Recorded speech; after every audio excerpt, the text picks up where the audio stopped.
sure. That was great. Thank you. Yeah, no, thank you. Okay. I think we're going to begin the discussion for a few moments here, but as we are, there are chocolate samples being passed, and Carla has been kind enough to arrange a guided tasting. Yes. So thank you so much Yeah. for that. And if you can withstand the temptation, please do not eat these just yet. Yeah, hold on to We will taste them these. together.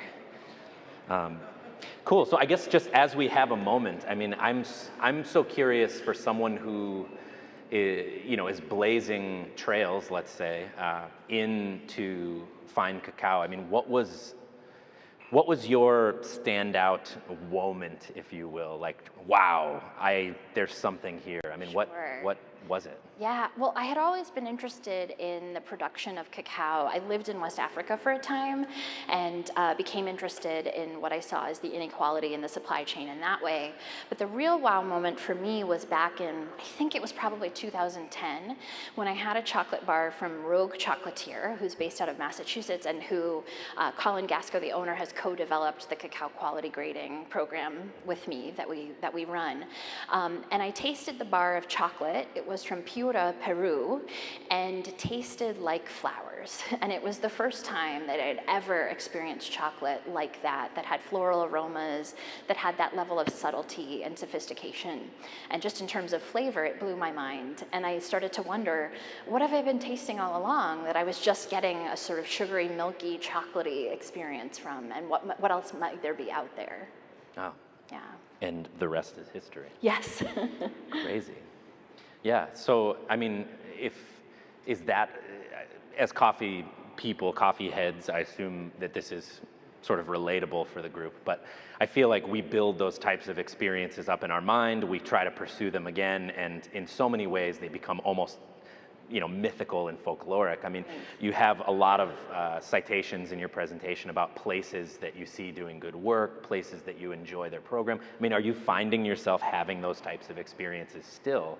Is quality being pushed in such a substantive way that there are new experiences to be had all the time? Absolutely. Yeah, and some of the most exciting sort of flavor experiences that I've had recently have actually been among chocolate makers who are working with cacao that either they have grown or their neighbors have grown. So they're happening in origin countries where people are working really closely with the raw materials.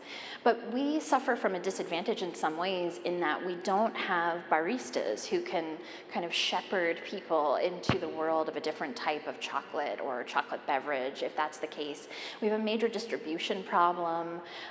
We don't have a way of dealing with people face to face and interacting with them around these products.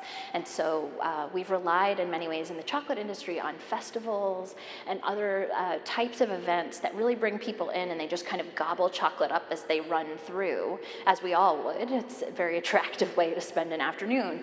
But it really has a big impact on what we've been able to do in terms of consumer education around these products. Sure. I mean, that was a huge sort of point of our vision from the Guild side of like, as a big chocolate fan and having had a really just amazing experience at Cacao in Portland. Yeah. It just floored me. I felt high as a kite having this flight of chocolate, just totally blown away. I was like, how do we take and align the products? How do we see the parallels, present the parallels, and elevate not only coffee, specialty coffee, but fine cacao as well? And maybe there is this distribution network, but it just takes sort of an interdisciplinary approach to tap into it. I don't know if anyone else is curious or excited about that, but I know just selfishly I would be really excited to smash drinking chocolate at everybody's cafes. Totally. It seems as though the chocolate has been distributed. Does everyone have some? So maybe we can get into the tasting then. Okay. Yeah. Oh, wow. Thank you. Okay, so there's a chocolate on here that you probably recognize, and that is the first thing that I'd like everyone to open up and taste. It is the Hershey's Kiss milk chocolate. And feel free, go ahead and pop that in your mouth. This is within the category of chocolate that has what we know in the industry as cradle-to-grave brand loyalty, meaning people are introduced to it as children and come to know it as what chocolate tastes like. In fact, the Hershey's company, when they first developed this, they were told by people, this tastes a little weird. We're not sure that chocolate consumers are going to like it. And they said, not to worry. We will just make it this way, and eventually people will think this is what chocolate is. And they were correct, because this remains the classic chocolate that Americans know. Interestingly, it is not very popular from a global perspective. It really only has a consumer base here in the US. Would anyone like to take a guess about the cocoa content in our Hershey's Kiss? 7%, 2%, 30%. It's 11% cocoa content. And that's because the FDA requires 10% cocoa content to call something milk chocolate, so they're just skating in. Yeah, but I think about this, if someone gave me something and they were like, this is 11% beans, I'd be like, this is kind of crappy beans and rice, but thanks, so really what you're getting, the number one ingredient here is sugar, and then milk powder, milk fat, and only then do you get cocoa content. Now, this isn't to say that Hershey's Kisses don't have a place. I can't really be around them because I just eat them. I end up with lots of little balled up tinfoil in my pocket. And that's really what they're designed for. They're designed to be consumed en masse in these large quantities like this. So what are your reactions to the flavor here? It's buttery? I heard familiar. Familiar, yeah. It's really disappointing, sure. Yes. Yeah, sugar's the number one ingredient. Yeah. It's interesting when I have people in Europe taste this, they regularly describe the milk as tasting like sour milk, or one person actually described it as vomit flavor, probably like a butyric acid reference there.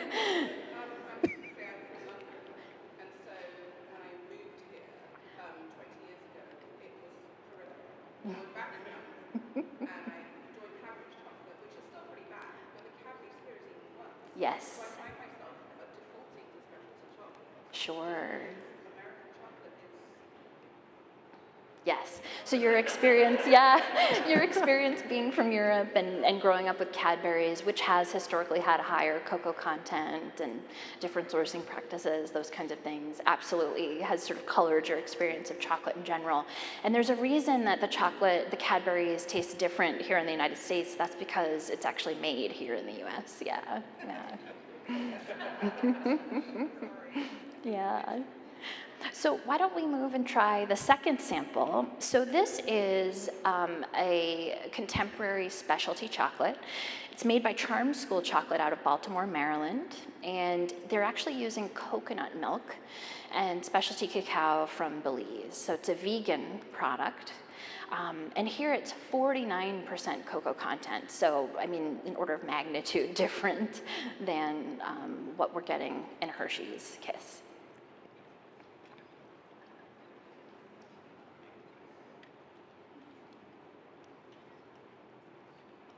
All right, any strong reactions to this one? Yeah, I see some thumbs up, some nodding. Do you get the coconutty quality of it? It's profound. Yeah, yeah. And is it obvious to you that there is a darker cocoa content here than in the previous sample? Yeah. So there's a lot to consider about this particular sample. In this case, it's made by a pastry chef trained at Culinary Institute of America. It's really a quite different product altogether. And I would say fits within a different kind of category than traditional industrially mass manufactured chocolates do. Yeah. Okay, so these are just some of the types of things that are available that people can play around with in their products and in their cafes. Yes, please, question.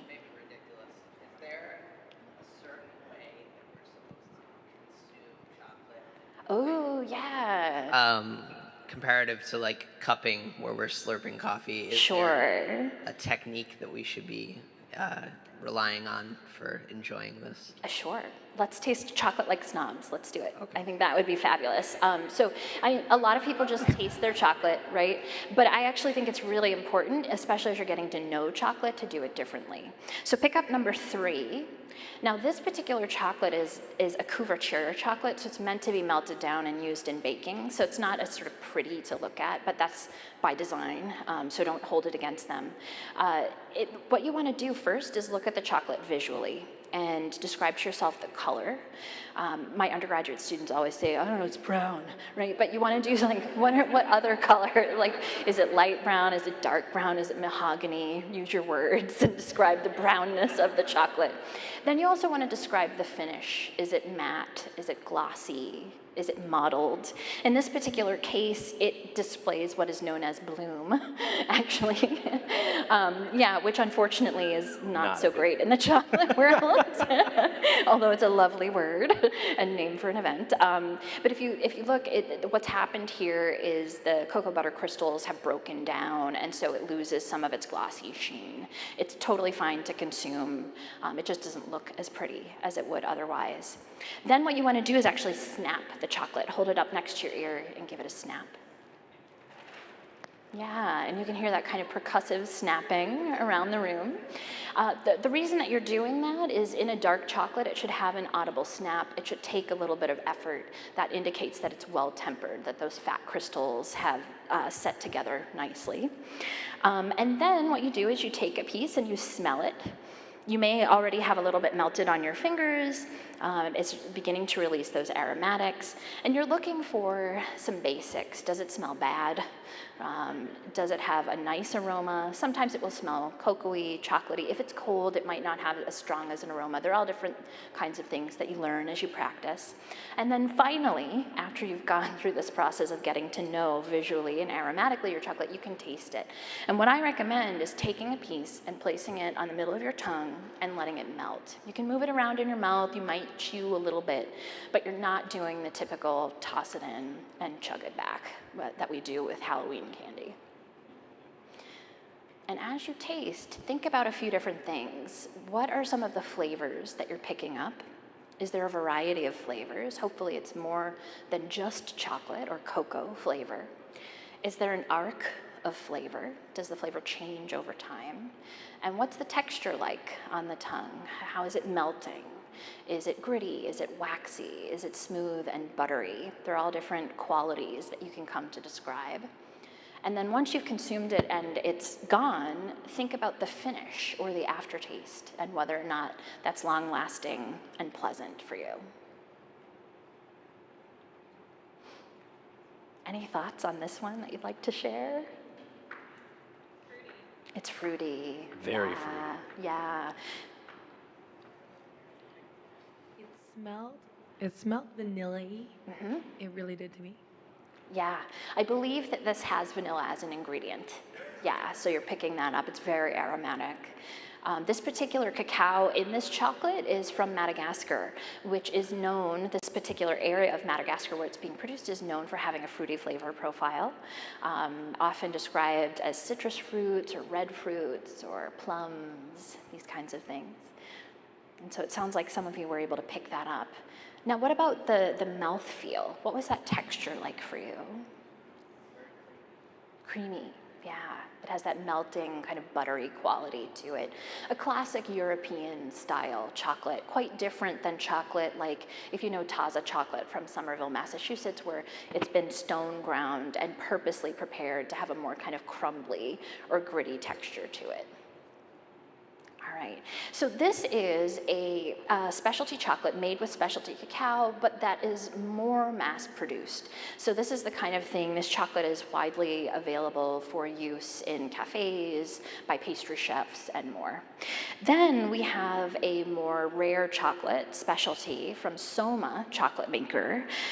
They're out of Toronto, Ontario. They are the folks who make that to die for bichirine drink with coffee, chocolate, and whipped cream. And this is a 70% chocolate bar, so it has cacao, sugar, and cocoa butter.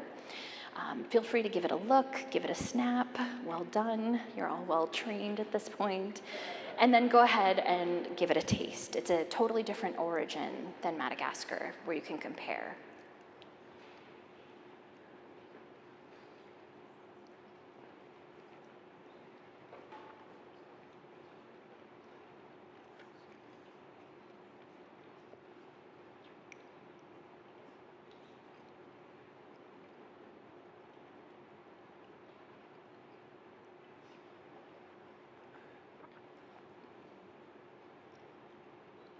All right, anyone have strong reactions to this one?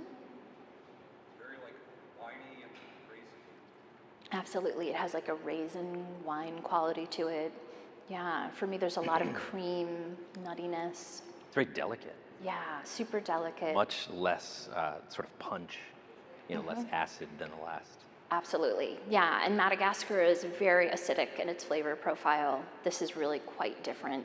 I get some fruits like a little bit like banana or green fruits, but much less of that. Is that what you were saying too? A plus. No, but it gives you a sense of really the possibility of what's out there and what's possible. Certainly, if you think about this and then you think about the Hershey's Kiss that you had at the beginning, you can see how these are categorically different products that you can work with in very different ways. And that really open up a world of possibility when it comes to flavor. They're also sourced in very different ways. You don't know where the cacao in a Hershey's Kiss comes from. It's very difficult to get that level of traceability. It may, because sustainability certifications have become mainstream, have some degree of sustainably certified cacao, but it doesn't have the same level of transparency that you would have with this other cacao from Belize, Madagascar, or Jamaica.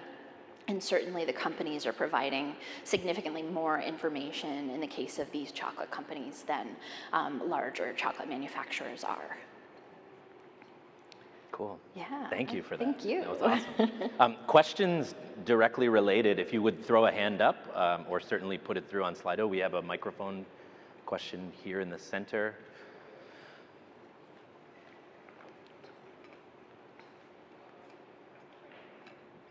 So I guess I was kind of wondering between 3 and 4. In the Valrhona, I noticed a lot of, at the end of it, it was very buttery, kind of melting in the mouth, but it got very granular towards the end. Sure. Versus like number 4, which was creamy and buttery and smooth all the way through. I was wondering if you have any, and I guess I can kind of guess at why number 1 might be a little chalky at points. But could you maybe, in higher end chocolate, why you get that and why you don't? Is it like how it's ground or? Sure. So this is one of the really interesting differences between coffee and chocolate, of course, is we're envious because you guys get to roast and then geek out on how do I extract and brew and blah, blah, blah. We've got like 26 more machines that we have to work with after roasting, right? Depending on what you're doing. The actual texture or the grit quality, the micron size of ground cacao is impacted by a variety of different processes. It depends on what type of original grinder is used, and sometimes cacao is ground multiple times. So the first time you grind roasted cacao nibs, you end up with chocolate liquor, but then you might put it through other processes. There are different types of grinding machines that you use. So a lot of craft chocolate makers are using a sort of repurposed idli batter machine from India that they're able to grind cacao in. Other people are using 3-roll mills, like what you would use to change the particle size on ink or paints, and they're able to process the chocolate through there. And then there's even a further process that is called conching, which is kind of like a kneading process, where once you've got the cacao ground to a certain micron size, you throw it in the conch, and it's quite complex what's happening sort of chemically and physically to the chocolate, but essentially the different components of the chocolate are better adhering to one another more sort of equitably, so that you feel less of like a punch of separate sugar or a punch of separate chocolate, and a lot of the off aromas themselves will leave via the conching process. So there are lots of different ways that that sort of micron size can change. The ideal micron size that people go for is somewhere around 18 to 20 microns. If it's more than that, the tongue can perceive it. If it's less than that, they actually get sort of caught up on the tongue, and you end up with what feels like a waxy or muddy chocolate that doesn't slide nicely across the taste buds. Sure. Interesting. To get into a couple of questions, I mean, this kind of speaks to processing, and it certainly relates to coffee's sort of historical supply chain, what coffees were, circulated and distributed most heavily and how. But a large number of folks are interested at milk, sugar, dairy, fat, sugar, and how it's cut into chocolate. Was this strictly utilitarian? I mean, was this strictly to stretch the product, the good stuff? Or was it more to do with creating something palatable and pleasing that served the market at the time? Yeah, oh, that's super interesting. So a big part of it was economic. Sugar was being produced in massive quantities and became super cheap. Even today, it remains very cheap depending on what part of the world you're working in. The same was true of milk, although that's with a caveat. Powdered milk tends to be some of the lowest quality milk that's out there. So a lot of chocolate makers working in this space actually struggle to find today powdered milk that is appropriate in terms of transparency or even just flavor quality. But in addition to that, early cacao that Europeans were introduced to was primarily from Mesoamerica, and it was from the family of varieties known as Criollo, which tend to have much lower bitterness. They have a lovely creamy, nutty quality to them, but they don't have some of those more kind of bitter, tannin-like qualities that other types of cacao do. As that cacao became less available due to the demographic collapse of indigenous populations, disease in those cacao varieties, and more, other cacao was being sourced from other parts of the world, and it had different flavor profiles. Some of it was more bitter. Of course, as production changed and scaled up, the indigenous people of Mesoamerica sort of railed against the decrease in quality. Fermentation and drying and post-harvest processing was considered of way lesser quality over time under the colonial period. And so the cacao itself didn't necessarily taste as good. So people began adding these other ingredients to it, especially vanilla was added in as a way to cover up some of the defects that were coming in those raw materials. Sure. Yeah, and I mean, to take that a step further, I mean, what are the largest factors as, someone who sees great detail in the cacao experience, eating chocolate, what are the sort of primary directors of the flavor experience? I mean, obviously adulterants weigh in a big way, whether to mask off flavors or to create peaks where there might be none, to take the forgettable and make it memorable. But when we get into this higher quality chocolate, greater concentrations, I mean, is it strictly terroir? Is it variety? Is it roasting and processing? Or all of the above to some degree, but where are the priorities? Yeah, there's a quote that floats out in the chocolate world that's attributed to Art Pollard of Amano Chocolate, where he says that every step of the chocolate process is the most important step. And so, I mean, genetics has a big impact, the way in which things were treated via post-harvest. There's more and more research coming out about impact of pollination or the microbiome of a particular area and what happens in post-harvest processing. All of that impacts flavor, but then how you're roasting, what kind of roaster, how you're grinding, how long you're grinding, what you're doing when you're conching, how you're tempering your chocolate, what size the bar is, what temperature you're consuming. All of these things have a big impact. The real ideal that people are looking for is chocolate that has raw materials that are defect-free and that best express their genetic potential. So you don't want it to taste like mold or ham or like introduced smokiness. And yeah, and we laugh, but there's chocolate out there that totally tastes like this, right? I actually keep a bag of like teaching defect chocolate.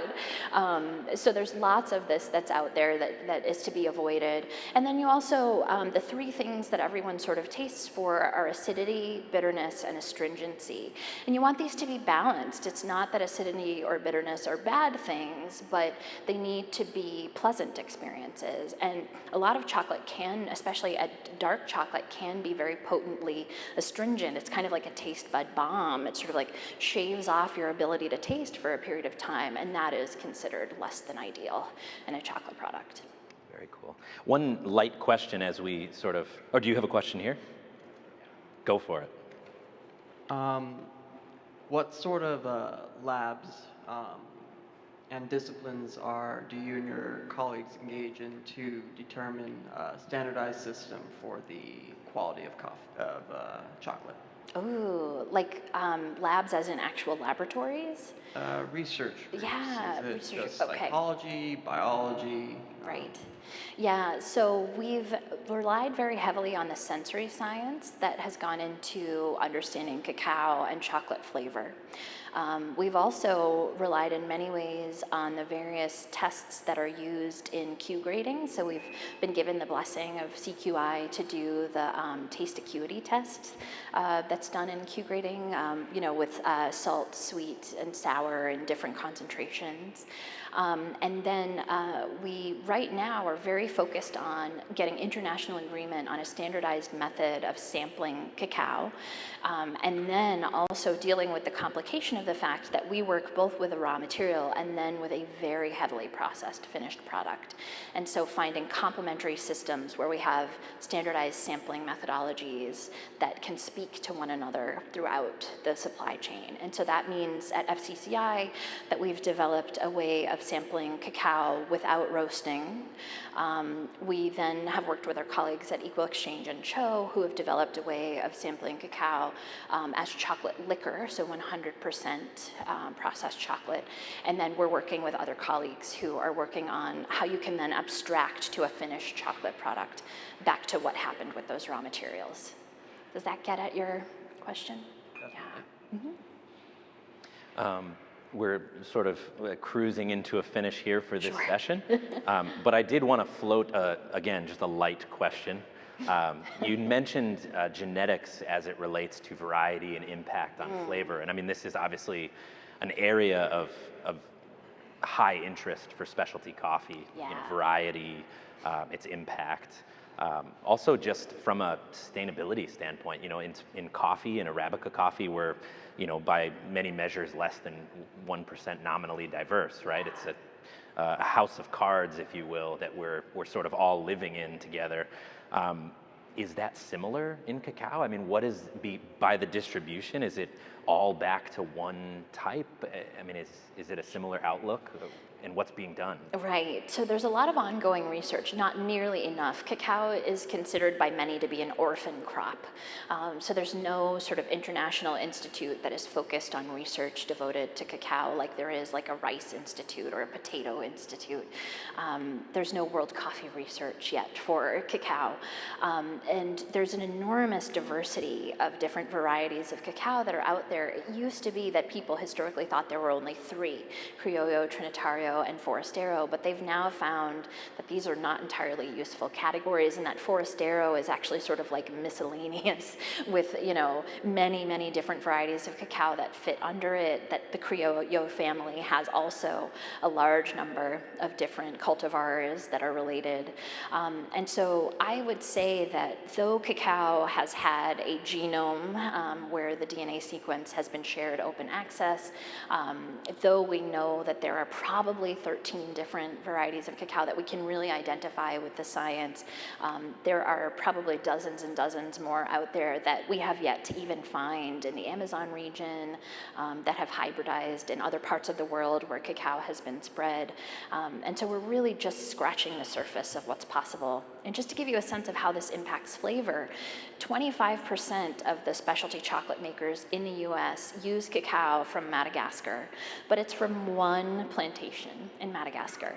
And so that's one particular mix of genetics, one way of doing post-harvest processing, and one way of bringing it around the world. And so if anyone tells you this is what cacao from Madagascar tastes like, what they're really saying is this is what chocolate that we make with cacao from the Aukason's estate tastes like. So we still have a world to explore in terms of flavor possibility in this crop.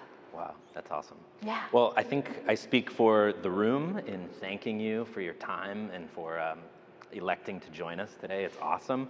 We do have some delicious drinking chocolate available, and you'll be spending time the remainder of the day for anyone to ask any questions, certainly introduce yourself. But thank you so much. Yeah, thank you. Thank you so much.